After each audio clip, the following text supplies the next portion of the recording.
आडगाव सर्कलमधील अंबाळा येथील भाजपाचे सरपंच यांच्यासह शेकडो कार्यकर्त्यांचा शिवसेनेत प्रवेश.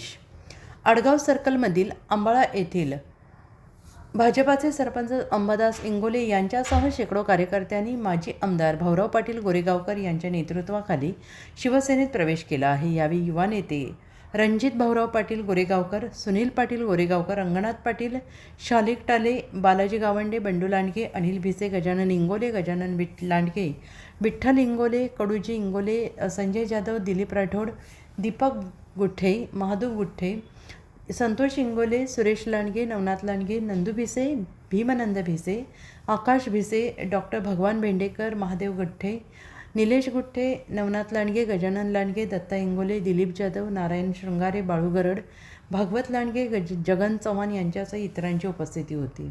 अजिंक्य महाराष्ट्र न्यूजसोबत सिकंदर पठाण, सेनगाव, हिंगोली.